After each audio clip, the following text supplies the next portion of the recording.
أعوذ بالله من الشيطان الرجيم بسم الله الرحمن الرحيم قل إنني هداني ربي إلى صراط مستقيم دينا قيما ملة إبراهيم حنيفا وما كان من المشركين قل إن صلاتي ونسكي ومحياي ومماتي لله رب العالمين لا شريك له وبذلك أمرت وأنا أول المسلمين۔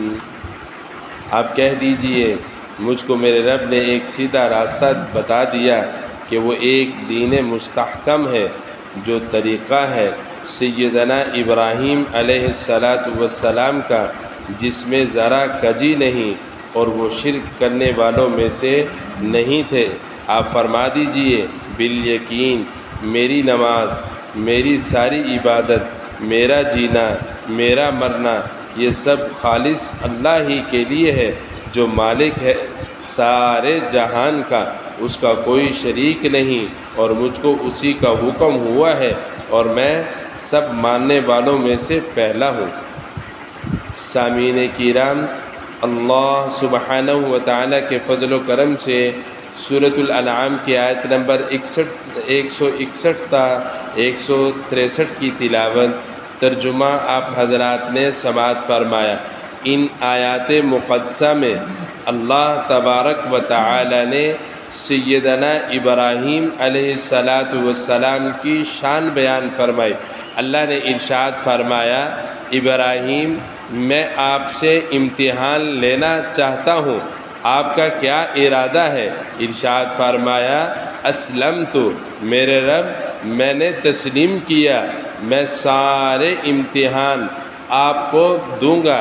چنانچہ اسے ہی ارشاد فرمایا، اذ ابتلی ابراہیم ربہ بکلمات فاتمہن، اللہ نے ابراہیم سے جو امتحان لیے سارے امتحانوں میں ابراہیم کامیاب رہے، ان امتحانوں کو مکمل کر دیا۔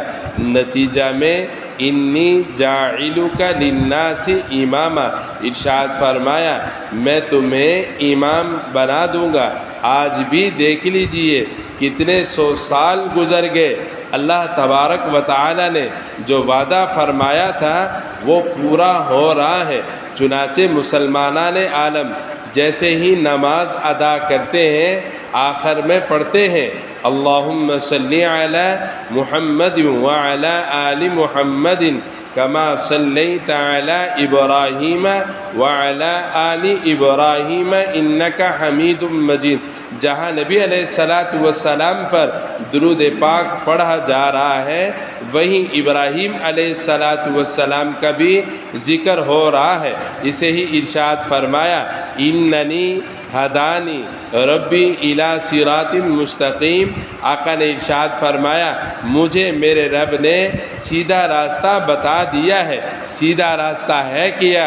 دیناً قیما ملت ابراہیم حنیفا، فرمایا مضبوط دین میں نے ملت ابراہیم کو بنایا ہے۔ سیدنا ابراہیم علیہ السلام کا جگہ جگہ ذکر فرمایا۔ قربانی میں آتا ہے تو ذکر ابراہیم کا، اگر تکالیف میں ذکر آیا تو وہ بھی ابراہیم کا۔ سب سے بڑی تکلیف کہ زندہ آدمی کو آگ میں جھلسا دیا جائے، یہ بہت بڑی تکلیف ہے۔ وہاں کے رہنے والوں نے، اس وقت کے لوگوں نے ابراہیم کے لیے یہی سزا تجویز کی۔ کہا ابراہیم علیہ السلام ذرا بھی پیچھے نہیں ہٹے کہ میرے رب کا حکم ہے تو میں اپنی جان دینے کے لیے بھی تیار ہوں۔ یہی حال ہے۔ فرمایا جب ہجرت کا موقع آیا ابراہیم نے ہجرت بھی کی، اور قربانی کا موقع آیا تو ابراہیم علیہ السلام نے جہاں اپنی ذات کی قربانیاں دیں وہاں اپنے بیٹے کی بھی قربانی دی۔ بہرحال ارشاد فرمایا وما کان من المشرکین، یہ مضبوط دین ہے، اسے پکڑے رکھو، اسے کبھی چھوڑنا نہ، کبھی غیروں کی راستوں کی طرف نہیں دیکھنا۔ ولا تتبعوا السبل فتفرق بكم عن سبیلی، یہ تو تمہیں اللہ کے راستہ سے جدا کر دیں گے۔ طرح طرح کے ذہن موجود ہیں، اللہ کا شکر ادا کرتے رہنا چاہیے کہ اللہ نے قرآن کے ساتھ وابستگی عطا فرما دی، اللہ استقامت نصیب فرمائے۔ حضرت مولانا عبید اللہ سندھی رحمۃ اللہ علیہ فرماتے ہیں انسان کے غفلت کے دو سبب ہوتے ہیں، نمبر ایک قرآن کریم کی غلط تلاوت کرنا۔ فرمایا جو لوگ غلط تلاوت کرتے ہیں یہ بھی آہستہ آہستہ قرآن سے بھٹک جاتے ہیں، اسلام سے بھٹک جاتے ہیں۔ اس لیے صحیح تلاوت کرنے والا اللہ تعالیٰ کا نور اس کی طرف متوجہ ہوتا ہے، دل کو سکون ملتا ہے، ضروریات زندگی رب تعالیٰ مکمل فرما دیتے ہیں۔ یہ سارے کے سارے قرآن کریم کے ساتھ وابستگی کی نشانیاں ہیں۔ خود فرمایا آقا نے خیرکم من تعلم القرآن وعلمہ، تم میں بہترین شخص وہ ہے جو قرآن کریم سیکھے اور سکھائے۔ یہ قرآن کریم کا عمل اللہ کو بہت ہی پسند آتا ہے۔ فرمایا دین قیم، دین مضبوط کا آدمی سوچے کہ میں کس راستے پہ چلوں تو فرمایا اللہ سے مانگتے رہو اہدنا الصراط المستقیم، اہدنا الصراط المستقیم۔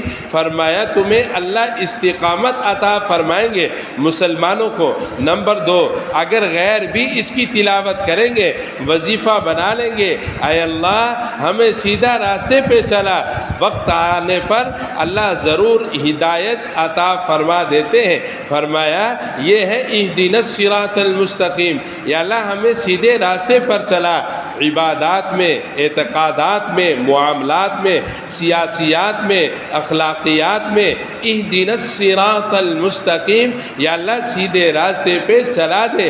اللہ تعالیٰ راستے نکال دیتے ہیں، راستے تو نکالنا اللہ کے کام ہے۔ بندہ مخلوق کیسے یہ راستے بنا سکتے ہیں؟ سارا کا سارا نظام اللہ کے قبضہ قدرت میں ہے، جیسے چاہتے ہیں ویسے کر دیتے ہیں۔ فرمایا اگر اولاد نافرمان ہو، ملازم نافرمان ہو، عملہ نافرمان ہو جائے تو پھر فرمایا یہی وظیفہ پڑھا کرو، صبح میں شام میں 100 دفعہ، درمیان میں وقت ملے تو کثرت سے پڑھ لینا چاہیے۔ اہدنا الصراط المستقیم اول آخر 3 مرتبہ درود پاک کے ساتھ پڑھے، اللہ تعالیٰ سب کو مطیع بنا دیتے ہیں، فرما بردار بنا دیتے ہیں، سب کے دلوں میں محبتیں ڈال دیتے ہیں۔ قل ان صلاتی و نسکی، فرمایا میری نماز، میری قربانی، میری نماز ہر وقت یہ نماز ادا کی جاتی ہے۔ 5 وقت نماز ادا کرنا عاقل بالغ پر فرض ہے۔ فرمایا ان صلاتی، میری نماز یہ اللہ کے لیے ہے۔ انی وجہت وجہی للذی فطر السماوات والارض حنیفا وما انا من المشرکین۔ فرمایا میں کسی حال میں شرک نہیں کروں گا، نہ ہی شرک جلی نہ شرک خفی۔ کیا آج شرک جلی کہتے ہیں مورتیوں کے سامنے جھکنا، شرک خفی کہتے ہیں ریا کا دل میں آ جانا، لوگ مجھے نمازی کہیں۔ فرمایا نہیں، اس نیت کو بھی سدھار لینا چاہیے۔ اگر دل میں خیال آئے تو فوراً اعوذ باللہ من الشیطان الرجیم پڑھ لینا چاہیے۔ اس عمل کی برکت سے شیطانی وساوس اولاً تو ختم ہو جاتے ہیں، نہیں تو کم ضرور پڑھتے ہیں۔ یہ تو پڑھنے والے پر ہے، کتنا تڑپ پر پڑھ رہا ہے اللہ تعالیٰ عطا فرما دیتے ہیں۔ جیسے کل کے سبق میں بات گزری، کہا اللہ تعالیٰ نے 2 چیزیں انسان میں رکھی ہیں، ملکیت اور بہیمیت، یہ ہر وقت ان کی لڑائی ہو رہی ہوتی ہے۔ ان میں جو غالب آ جاتا ہے اسی کے مطابق فیصلے کر دیے جاتے ہیں۔ ملکیت فرشتوں والی صفات، مطلب اللہ کی نافرمانی نہیں کرنی، یہ فرشتے کی صفت ہے۔ کہا شیطان تو کھینچ رہا ہے بہیمیت کے ساتھ، جیسے بہیمیت کی کوئی قدر نہیں، ایسے ہی گناہوں میں لت پت کسی کے ساتھ زیادتی کرنے والا آہستہ آہستہ اس کی بھی قدر ختم ہوتی چلی جاتی ہے۔ بہرحال فرمایا ان صلاتی، بے شک میری نماز اللہ کے لیے ہے، ونسکی، میری قربانی، جانی قربانی ہو، مالی قربانی ہو، سارے کے سارے اللہ کے لیے ہو۔ فرمایا اللہ کی رضا کے لیے، کہ میرا اللہ میرے ساتھ راضی ہو جائے تو اور کیا چاہیے۔ اگر جانور اللہ کے راہ میں قربان کرنے سے میرا رب میرے ساتھ راضی ہوتا ہے تو بڑا ہی سستا سودا ہے۔ وَمَحْيَايَ وَمَمَاتِي لِلَّهِ رَبِّ الْعَالَمِينَ، میری زندگی اور میرا مرنا یہ سارا کا سارا جہان کے پالنے والے کے لیے ہے، اللہ کے لیے ہے، اللہ کی رضا کے لیے ہے۔ ایک ایک عمل کرے، بلکہ ایک ایک قدم اٹھائے، نیت ٹٹولے کہ اس میں میرے رب کی رضا ہونی چاہیے، اگر ہے تو پھر اللہ کا شکر ادا کرے، نہیں تو بڑی فکر کرنے کی بات ہے۔ ارشاد فرمایا لا شریک لہ، میں اپنے رب کے ساتھ شریک نہیں کرتا، مجھے اسی کا حکم دیا گیا ہے اور میں سب سے پہلا فرما بردار ہوں۔ فرمایا یہ چند چیزیں اللہ تعالیٰ نے ذکر کی ہیں، نماز، قربانی، زندگی، موت، یہ سارے کے سارے بڑے بڑے کاموں کا اللہ نے ذکر کر دیا۔ باقی چھوٹے چھوٹے کاموں میں خود ہی آدمی اپنی نیت کو ٹٹولتا رہے، انشاءاللہ صراط مستقیم پر اللہ استقامت بھی عطا فرماتے ہیں اور ساتھ میں خاتمہ بالخیر بھی فرما دیتے ہیں۔ کہا اللہ سے مانگتے رہو، جہاں دنیاوی ضرورتیں مانگتے ہو یا اللہ یہ پوری کر دے، یہ پوری کر دے، یہ پوری کر دے، وہاں یہ بھی اللہ سے مانگا کرو۔ آقا نے ارشاد فرمایا یا اللہ جب میری زندگی پوری ہو تو خاتمہ بالخیر ہو، خاتمہ بالایمان ہو، جس کا خاتمہ بالخیر ہو گیا وہ دنیا سے کامیاب ہو کے جا رہا ہے۔ اسے ہی فرمایا جس کی زبان پر آخری کلمہ لا الہ الا اللہ محمد الرسول اللہ ہوا، مرنے کی دیر ہے، سیدھا یہ جنت میں چلا جائے گا۔ اللہ تعالی رزقنا اللہ تعالی بفضلہ ومنہ، محض اپنے فضل و کرم سے ہم سب کو نصیب فرمائے۔ جتنی عبادات مسلمان ادا کر رہے ہیں اللہ تبارک و تعالی سب کی تمام عبادات کو قبول فرمائے اور اسی طرح اخلاص نصیب فرمائے۔ دین سیکھ کر صحیح سمجھ کر ہم سب کو اس پر عمل کرنے کی توفیق نصیب فرمائے۔ وآخر دعوانا ان الحمد للہ رب العالمین۔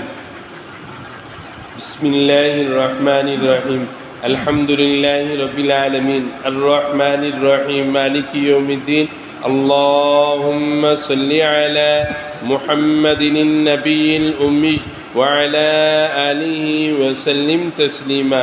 ربنا آتنا فی الدنیا حسنہ وفی الآخرة حسنہ وقنا عذاب النار، وقنا عذاب النار۔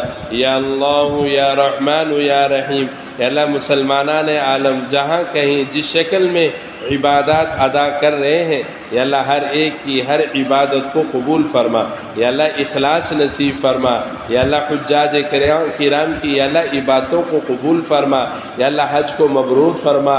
مولا کریم ہم سب کو بار بار حرمین شریفین کی مقبول حاضریہ نصیب فرما، یا اللہ ہم میں سے ہر ایک کو بار بار حرمین شریفین کی مقبول حاضری نصیب فرما، یا اللہ ہم سب کی حال پر رحم فرما، ہمارے گناہوں کو معاف فرما، یا اللہ ہمارے گناہوں کو معاف فرما، معاملین کے مالوں میں برکتیں عطا فرما۔ ربنا تقبل منا انك انت السميع العليم وتب علينا انك انت التواب الرحيم۔